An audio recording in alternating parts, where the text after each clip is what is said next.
ఇంకోసారి ఫోన్ ట్యాపింగ్కు సంబంధించి మరొకసారి తెర మీదకి వచ్చింది. ముఖ్యమంత్రి తమ్ముడికి కూడా నోటీసులు ఇచ్చింది ఈరోజు రమ్మని. అసలు ఫోన్ ట్యాపింగ్ కొంత మర్చిపోతున్నారు అనుకున్న మూమెంట్లో మళ్ళీ తెర మీదకి వస్తుంది. ఎలాగో సార్ ఆ కేసుకు సంబంధించి సిట్టు విచారణ?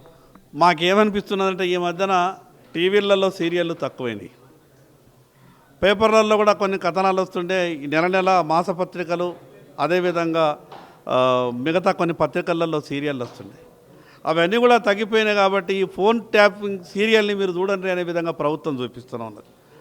ఈ విచారణ పేరు మీద మేమేదో చేస్తున్నట్టు, ప్రజల లోపల ఒక చర్చ జరగాలన్నట్టు చేస్తున్నట్టు మాత్రమే అనిపిస్తూ ఉన్నది. ఆధారాలు గొప్పగా ఉన్నాయని చెప్పారు కదా, ఏ రకంగా రిలాక్సేషన్ ఇచ్చే విధంగా ఈరోజు సుప్రీంకోర్టులో హరీష్ రావు మీద సరైన వాదాలు ప్రభుత్వం వాదించలేదు అనిపిస్తూ ఉన్నది.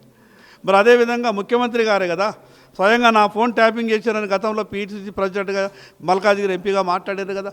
మరి ఎందుకు ఈరోజు ముఖ్యమంత్రి గారిని ఇంకా ఆ సిట్టు ప్రశ్నిస్తలేదు, ఆ సిట్టు విచారణ చేస్తలేదు, సిట్టు ఇంకా సమాచారం తీసుకుంటలేదు? ఏదైనా 2 ఏళ్ళు గడిచిపోయింది. విచారణ పేరు మీద మీకు 2 ఏళ్ళు 3 ఏళ్ళు 4 ఏళ్ళు పడితే రేపు దోషుల మీద చర్యలు ఏం తీసుకుంటారు? ఏదైనా ఆ జరిగినటువంటి ఫోన్ ట్యాపింగ్ అది ఘోరాతి ఘోరమైనటువంటి నేరం. ఈ రాష్ట్రంలో ఉన్నటువంటి నేతలే కాకుండా ఈ దేశంలో ఉన్నటువంటి జడ్జిలను సైతం విడిచిపెట్టకుండా నడిచింది అని అంటే దాని మీద సీరియస్గా జరగాలి, పూర్తిగా విచారణ పూర్తయి దోషుల మీద కఠిన చర్యలు తీసుకోవాలి. కానీ కేవలం రాజకీయంగా చర్చ జరగడానికి మాత్రమే ఫోన్ ట్యాపింగ్ వ్యవహారం జరిగితే అది మంచిది కాదు.